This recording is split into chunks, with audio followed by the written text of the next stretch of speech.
Ainda que eu ande pelo vale da sombra da morte, não temerei mal nenhum, porque tu estás comigo. Salmo 23, verso 4.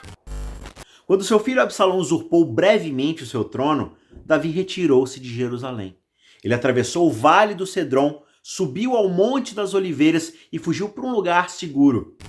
Toda a terra chorava em alta voz, e todo o povo e também o rei passaram o ribeiro de Cedron, seguindo o caminho do deserto, segundo Samuel 15, verso 23. Aqui estava o rei segundo o próprio coração do Senhor. Só que agora ele passa pelo vale das sombras profundas. E é interessante que Cedron está relacionado justamente com palavras para a escuridão, para sombras, para o luto. Na mente do povo, seu rei está fazendo uma caminhada de vergonha quando ele passa por esse vale. Ele se dirige para o cume do Monte das Oliveiras, onde se ergue o jardim do Getsêmani. E ele parece estar ali abdicando do seu trono para sempre, deixando o seu reinado nas mãos de um filho usurpador. Inclusive, alguns estudiosos vão afirmar que Davi tinha exatamente o Vale de Cedron em mente quando ele escreveu o Salmo 23, ao dizer: ainda que eu ande pelo vale da sombra da morte, não temerei mal nenhum. Só que talvez seja exatamente o contrário. O Salmo 23 é originalmente as palavras dos sofrimentos e glórias do Messias sendo colocadas nos lábios de Davi. As próprias experiências tipológicas de Davi no Vale do Cedron são sombras do derradeiro, do definitivo vale pela qual Cristo vai ter que passar. Jesus é o rei que faz aquela grande e terrível caminhada da vergonha. Ele entra na escuridão da própria morte. E João sentiu que era necessário acrescentar esse detalhe quando ele está descrevendo, contando ali as horas finais de Cristo aqui na terra.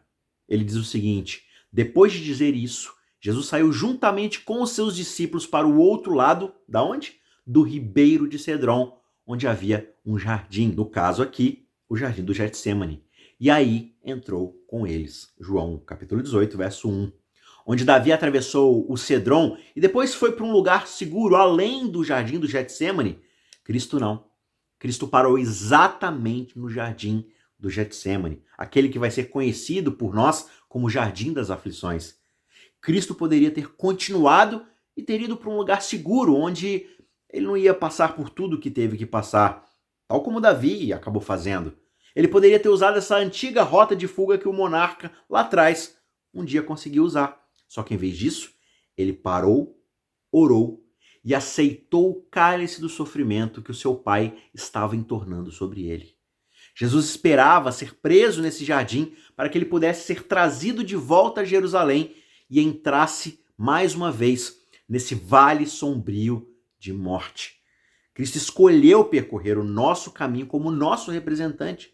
Assim como uma agulha perfurando aquele manto sombrio da morte, ele passa carregando o fardo da nossa terrível maldição. E assim como uma linha amarrada na cabeça da agulha, nós seguimos atrás dele, sendo puxados em união com o nosso Rei Sofredor. Nós não podemos orar ou cantar o 23º Salmo por conta própria. Hebreus 2,15 vai lembrar pra gente que nós somos naturalmente escravos do nosso medo da morte. Quando nós contemplamos esse vale, com certeza a gente vai ter muito medo do mal, da sombra e da morte. E não deveria ser diferente. A morte é o nosso inimigo final, a gente teme a morte. No entanto, a gente não está entoando o Salmo 23 sozinho.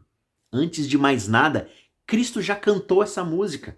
Primeiro de tudo, ele caminhou por esse caminho e do lado de lá das sombras, ele entrou na festa, na vitória e na alegria que o estava esperando lá do outro lado. Só que ele fez isso como o nosso precursor, alguém que foi primeiro para que possamos ir depois.